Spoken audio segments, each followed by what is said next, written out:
Greetings, fellow Whovians. Hope you're having a good week so far.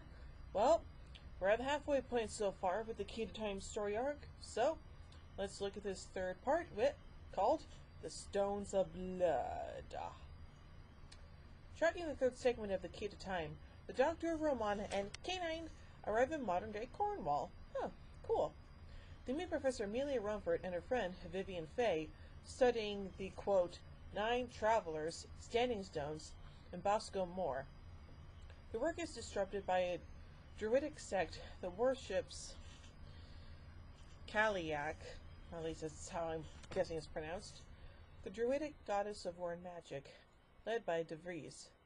De Vries and the sect are hostile to the newcomers, but the Doctor later finds the sect killed by mobile stones similar to those of the 9 Travelers, and determines the stones must be alien beings that feed on blood.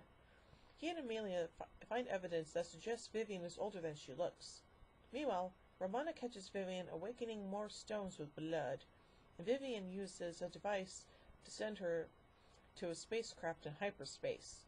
When the Doctor and Amelia arrive, Vivian tells them that Romana will be safe before disappearing herself. The Doctor recognizes the stones as Ogre, a life form from the planet Ogros.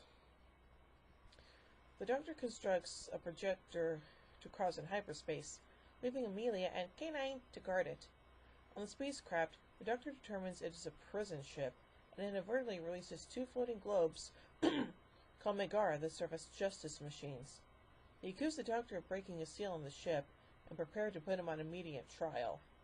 Elsewhere, Vivian finds the Doctor's presence, and returns to Earth, awakening one with Ogre and damages the Doctor's projector, but sparing Amelia's life as a friend.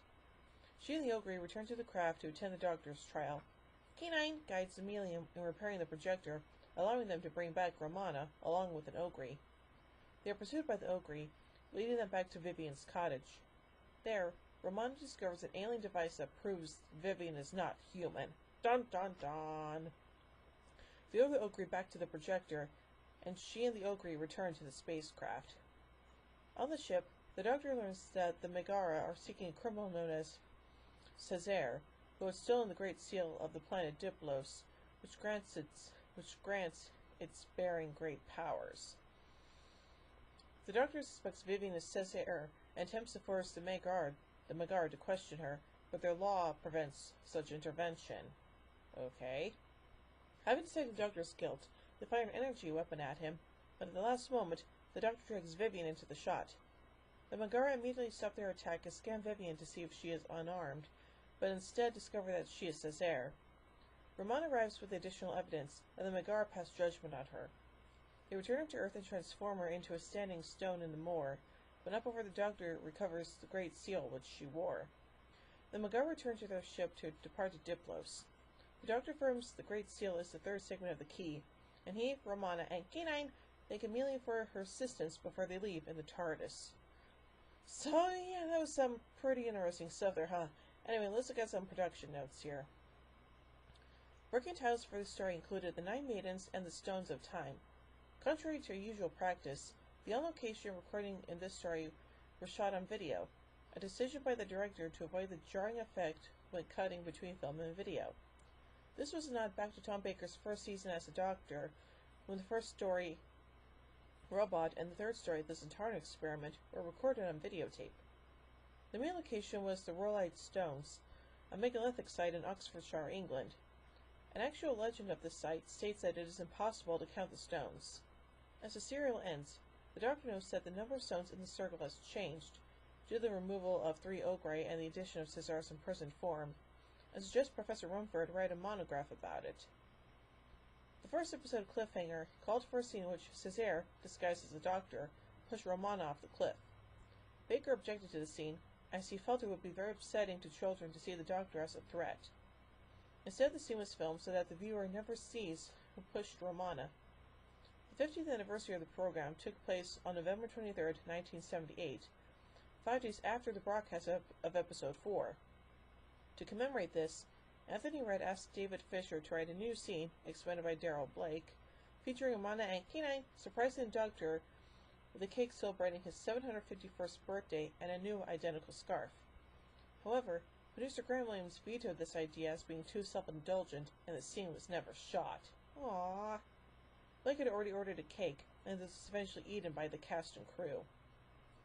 This was one of only 2 stories between Frontier and Space and the end of the series' initial run, not to have the special sounds created by Dick Mills.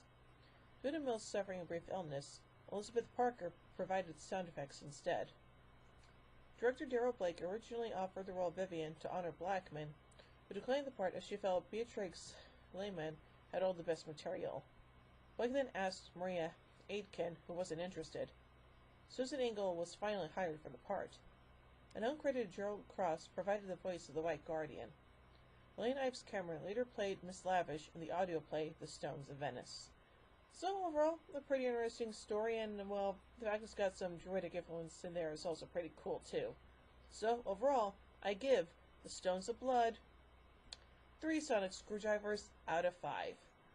Well, join me next week as the Key to Time saga continues as we meet the androids of Tara. So, until then, this is Hoovy and Queen saying, oh my, giddy out! When I say run, run! A versatility of neutron flow. Would you like a jelly baby? Fantastic! Allons-y! Geronimo! Bow ties are cool, fezzes are cool, and Stetsons are cool.